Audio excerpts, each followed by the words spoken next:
दोस्तों, आज मैं आपको जो कहानी सुनाने जा रही हूँ, ये कहानी है काली बेटी की किस्मत की। तो चलिए दोस्तों, देखते हैं आज की ये कहानी। ये कहानी जबलपुर की है। जबलपुर के एक छोटे से गांव में आनंद और उसकी पत्नी सीमा रहती थी। सीमा गर्भवती थी और जल्द ही वो एक बच्चे को जन्म देने वाली थी। मुझे तो बेटी ही चाहिए। हाँ, मुझे भी। 1 महीने बाद सीमा ने एक बच्ची को जन्म दिया, पर उसे देखते ही उसके चेहरे का रंग उड़ गया। आनंद और सीमा दोनों रंग से गोरे थे, पर उनकी बेटी काली थी। समझ नहीं आ रहा कि ये काली कैसे पैदा हुई है। अब रंग का क्या है, रंग तो भगवान की देन है। जैसी भी है तो ये हमारी ही बेटी ना। मेरे कितने अरमान थे कि मेरी बेटी होगी तो वो कितनी खूबसूरत होगी, पर पता नहीं मैंने भगवान का क्या बिगाड़ा था जो उन्होंने मुझे ये काली बेटी दे दी। अब बस भी करो, बच्ची के रंग के लिए भगवान को मत कोसो। जैसी भी है, ये हमारी बेटी है, मेरी प्यारी बेटी, और आज से इसका नाम आस्था है। आनंद को काले रंग से कोई ऐतराज नहीं था, पर सीमा को काला रंग बिल्कुल भी पसंद नहीं था। बचपन से ही सीमा आस्था को बिल्कुल भी पसंद नहीं करती थी। माँ, मुझे वो लाल रंग का फ्रॉक चाहिए। किस लिए? तू इतनी काली है और तुझे लाल फ्रॉक क्यों चाहिए? वो लाल फ्रॉक पहनकर तू और भी ज्यादा काली लगेगी। सीमा, अब बस भी करो। वो काली है, इसमें उसकी क्या गलती है? हाँ, सारी गलती तो मेरी ही है ना, जब मैं इसकी माँ हूँ। सीमा की ये बातें सुनकर आस्था रो पड़ती है।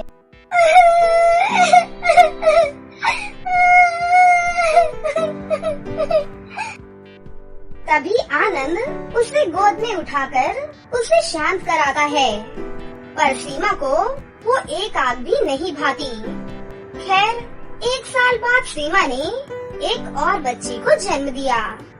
ये बच्ची बहुत ही गोरी थी, जिसे देखकर सीमा बहुत खुश थी। आखिर भगवान ने मेरी सुन ही ली। देखिए ना, देखिए कितनी गोरी है। ये सब तो ठीक है, पर अब तुम दोनों बच्चों में रंग की वजह से भेदभाव मत करना। आप तो ऐसे बोल रहे हैं जैसे मैं आस्था की सौतेली माँ हूँ। मेरा बोलने का ये मतलब नहीं था। मैं सब समझती हूँ। तुमसे तो बात करना ही बेकार है। आनंद ने बच्ची को अपनी गोद में उठाया। अरे रे रे, मेरी लाडली, रो मत, रो मत। लाइए, मुझे दीजिए। ये मेरी लाडली है और इसका नाम भी मैं ही रखूंगी। और ये बहुत गोरी है, इसके लिए इसका नाम है कनक। अच्छा नाम है। कनक के जन्म के बाद सीमा ने आस्था पर ध्यान ही देना छोड़ दिया। वो बेचारी बच्ची कोने में बैठकर रो रही थी।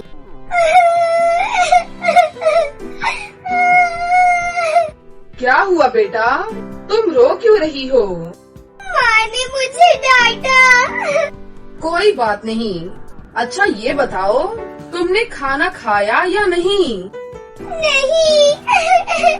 क्यों? शाम के 6 बज रहे हैं और अब तक तुम्हें खाना नहीं मिला। माँ ने कहा था कि वो कनक को सुलाने के बाद खाना देंगी, पर अब तक वो नहीं आई। आनंद समझ गया था कि सीमा कनक और आस्था में भेदभाव करने लगी है। इस पागल औरत को समझाकर कुछ नहीं होगा। इसके लिए मुझे खुद ही आस्था का ख्याल रखना होगा। उस दिन से आनंद ने खुद आस्था की देखभाल करना शुरू की। वो आस्था को खाना खिलाता था और स्कूल भी छोड़ने जाया करता था। बाप बेटी का रिश्ता और भी ज्यादा मजबूत होते जा रहा था। 10 साल बीत गए। कनक 10 साल की थी और आस्था 15 साल की। कनक का रिजल्ट आया था और वो फेल हो गई थी, और इस वजह से आनंद तमतमाया हुआ था। कनक, ये कोई मार्क्स है? हिंदी में 2 मार्क्स, मैथ में 4 और साइंस में 6। तुम्हारी बहन आस्था स्कूल में फर्स्ट आती है और तुम हो कि तुम पास भी नहीं हो पाती। शर्म नहीं आती तुम्हें? आनंद कनक को डांट ही रहा था कि तभी सीमा वहाँ पर आ गई। अब कम से कम इस काली का नाम लेकर मेरी बेटी को तो मत डांटिए। क्या हुआ, बस मार्क्स ही तो कम आए है ना। सीमा, ये तुम्हें आम बात लग रही है? जब फेल होगी ना तो पूरी दुनिया हम पर हंसेगी। वैसे ही कहाँ कम हंसते हैं लोग। काली की माँ बोलकर सब लोग चिढ़ाते हैं मुझे। ये काला रंग ना हुआ है, श्राप हो गया है। उसका काला रंग तुम्हें दिख रहा है पर उसकी इतनी सारी खूबियाँ तुम्हें नहीं दिखाई देती। और कनक हर साल स्कूल में फेल हो जाती है। क्या ये तुम्हें नहीं दिख रहा? दिन भर कनक को सजाती रहती हो, थोड़ा उसे पढ़ा भी दिया करो। मेरी बेटी को मैं देख लूंगी, तुम अपनी आस्था को देखो। 3-4 साल में वो जवान हो जाएगी। उसकी शादी के लिए बहुत दहेज देना पड़ेगा। काली है ना, जाओ पहले दहेज के पैसे जमाओ। तुमसे तो बात करना ही बेकार है। आस्था को बहुत बुरा लगता था जब उसकी माँ उसके रंग पर ताना मारती थी। सिर्फ उसकी माँ ही नहीं बल्कि गांव वाले भी उसे काली काली करके चिढ़ाया करते थे। इसलिए शायद आस्था ने दोस्तों से ज्यादा पढ़ाई को ज्यादा समय दिया। वो अपने गांव की सबसे समझदार पढ़ाकू लड़की थी। 10वीं कक्षा में आस्था ने पूरे जिले में टॉप किया था। उस दिन आनंद बहुत खुश था। उसका सीना गर्व से चौड़ा हो गया। कुछ साल और बीत गए और आस्था IAS की तैयारी कर रही थी। अब तक 25 लड़कों ने आस्था को मना कर दिया है। लगता नहीं कि इसकी शादी कभी होगी भी। मेरी कनक के लिए अच्छा रिश्ता आया है, क्यों ना उसकी शादी हम पहले करवा दें। आनंद ने आस्था की ओर देखा। वैसे भी आस्था को IAS बनने के लिए अभी समय चाहिए, तो तुम्हें जो ठीक लगता है वो करो। कनक दिखने में बहुत सुंदर थी, इसीलिए उसकी जल्दी शादी हो गई। कुछ ही महीने बाद आस्था IAS के इंटरव्यू के लिए गई और वो वहाँ सेलेक्ट हो गई। वो खुशी खुशी घर पहुँची तो वहाँ कनक आई हुई थी। क्या हुआ, आप लोग इतने दुखी क्यों हैं? क्या होगा, तेरी बहन कनक को सजने संवरने के अलावा और कुछ आता है क्या? सास ने काम करने को बोला होगा तो इस महारानी ने बिना सोचे समझे झगड़ा कर लिया होगा, इसीलिए इसकी सास ने इसे वापस मायके भेज दिया। अच्छा, तो ये सब छोड़, ये बता कि तेरा इंटरव्यू कैसा था? मेरा सिलेक्शन हो गया और जल्द ही मैं इस एरिया की कलेक्टर बनूंगी। सच्ची? अब मेरी IAS बेटी से शादी करने के लिए रिश्तों की लाइन लग जाएगी। आज सीमा भी बहुत खुश थी। सीमा शर्मिंदा थी। एक और उसकी गोरी बेटी कनक थी जिसे ससुराल वालों ने निकाल दिया था, और एक और उसकी काली बेटी जिसने पूरे परिवार की इज्जत बढ़ाई थी। आज सीमा को समझ आ गया कि रंग में कुछ नहीं रहता। इंसान की असली काबिलियत उसके गुणों में होती है। अब जब आस्था अपनी लाल बत्ती की गाड़ी से आती थी तो आनंद और सीमा दोनों गर्व से उसे देखा करते थे। काश मैंने कनक को भी आस्था की तरह पाला होता तो आज वो मायके नहीं लौटती। कोई बात नहीं, वो समझदार है, धीरे धीरे सुधर जाएगी। कुछ महीनों बाद आस्था के लिए एक पुलिस ऑफिसर का रिश्ता आया। आस्था को लड़का पसंद था और इसीलिए आस्था और उस लड़के की शादी बड़े ही धूमधाम से हो गई। आस्था भले ही काली थी पर कोई उसे उफ तक नहीं बोल सकता था। आखिर वो उस शहर की कलेक्टर जो थी। आस्था ने अपनी मेहनत से अपनी किस्मत लिखी। कौन कहता है कि काली बेटियों की शादी नहीं होती। आस्था जैसी बेटियां नसीब से मिलती हैं। एक गांव में शनाया नाम की एक लड़की रहती थी। उसकी माँ एक बहुत बड़ी जादूगरनी थी, लेकिन वो बहुत ही अच्छी और नेक दिल की औरत थी। वो हमेशा दूसरों की मदद करती थी। और अपने जादू का प्रयोग हमेशा दूसरों की मदद के लिए ही करती थी।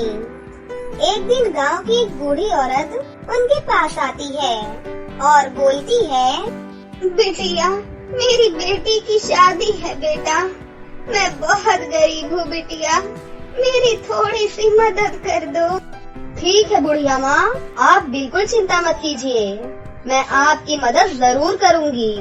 इतना कहकर वो अपनी जादुई छड़ी से सोने के ढेर सारे सिक्के प्रकट करती है। बेटा, तूने मुझ गरीब की बहुत मदद की है, ऊपर वाला तेरी सारी इच्छाएं पूरी करेगा। इतना कहकर वो बुढ़िया वहाँ से चली जाती है। ये सब करते हुए शनाया अपनी माँ को देख लेती है। शनाया सीधा अपनी माँ के पास जाती है। माँ, आप अपने जादू से हमेशा दूसरों की मदद करती हो, आप मेरी भी मदद कर दो माँ। जरूर बेटा, बताओ क्या चाहिए तुम्हें। माँ, आप इतनी बड़ी जादूगरनी हो, मुझे भी थोड़ा जादू सिखा दो ना। बिटिया, तुम्हारी अभी पढ़ाई की उम्र है, इसीलिए मन लगाकर अपनी पढ़ाई पर ध्यान दो। जब तुम बड़ी हो जाओगी, मैं जादू तुम्हें तब सिखाऊंगी।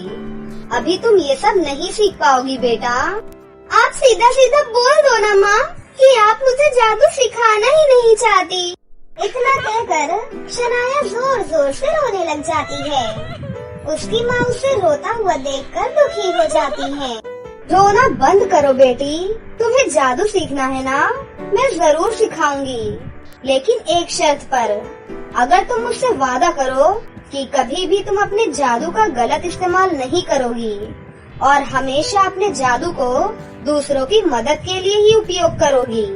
ठीक है माँ, मैं हमेशा दूसरों की मदद के लिए ही अपने जादू का इस्तेमाल करूँगी, कभी भी गलत इस्तेमाल नहीं करूँगी माँ, मैं आपसे वादा करती हूँ। ठीक है बेटा, अब तुम तैयार होकर स्कूल जाओ।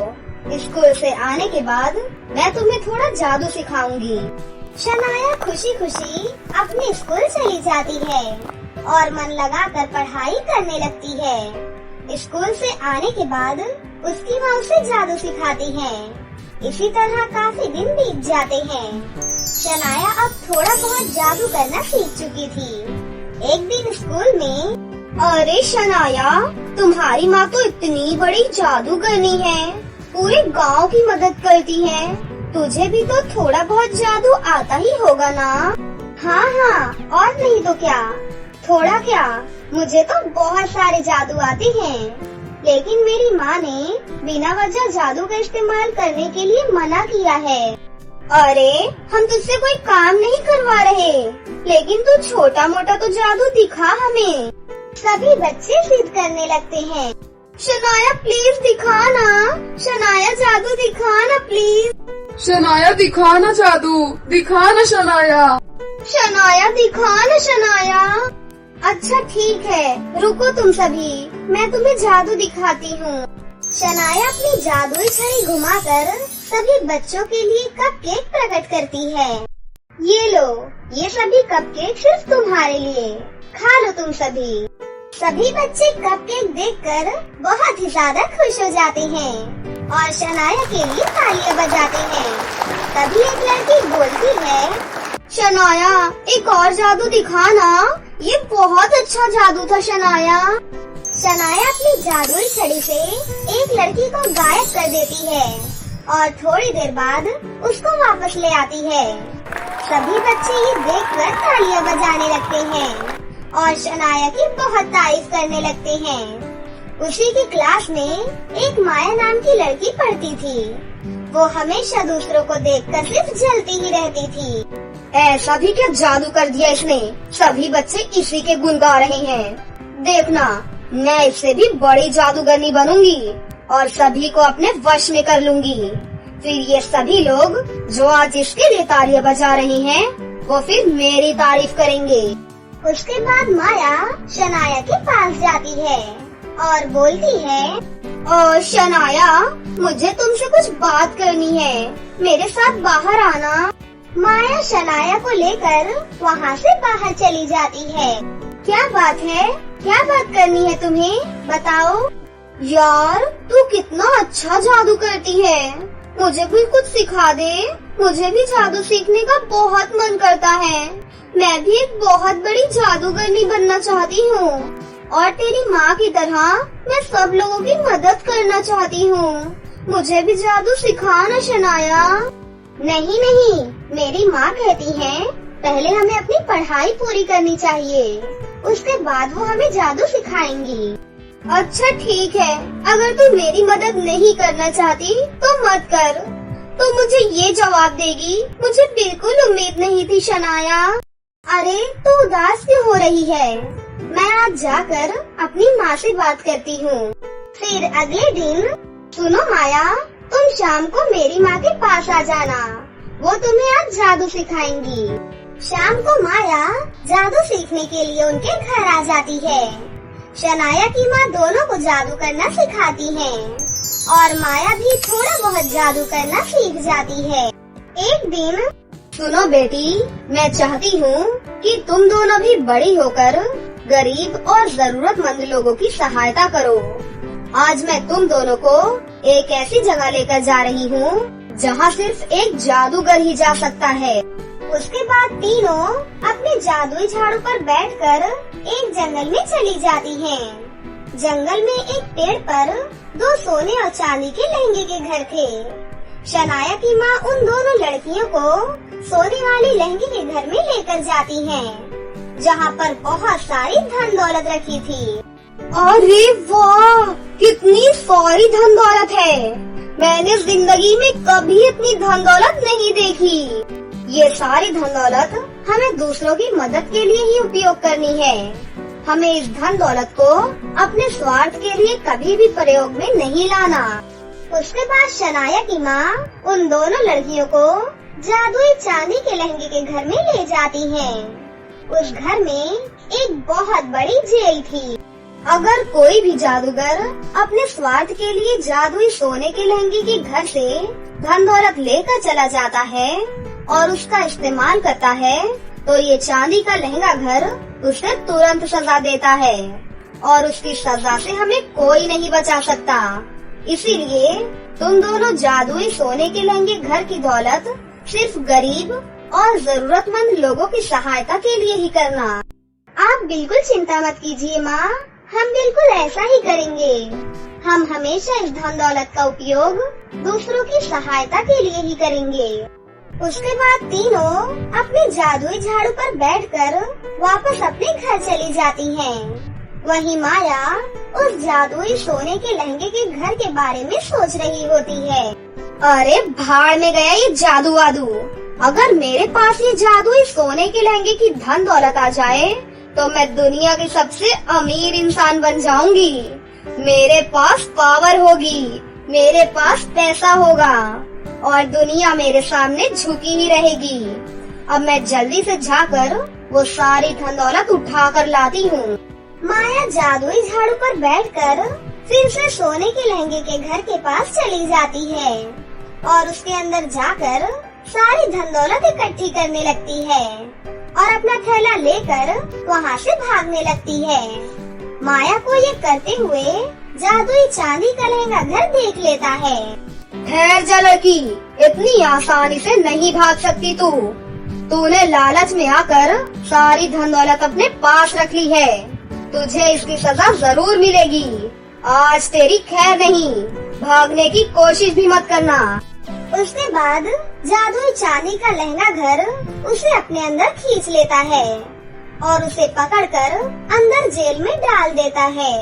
मुझे माफ कर दो मुझे, मैं दोबारा ऐसा कभी नहीं करूँगी। घर जाने दो मुझे, मुझसे बहुत बड़ी गलती हो गई।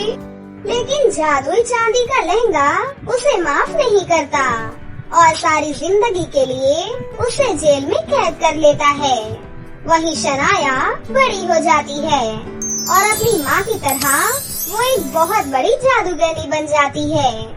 शनाया भी अपनी माँ की तरह गरीब और जरूरतमंद लोगों की सहायता करने लगती है और कभी भी लालच नहीं करती थी। वहीं दूसरी तरफ दुनिया में किसी को भी पता नहीं चलता कि माया जादुई चांदी के लहंगे के घर के अंदर हमेशा के लिए कैद हो चुकी थी। तो दोस्तों, कैसी लगी आपको हमारी ये कहानी?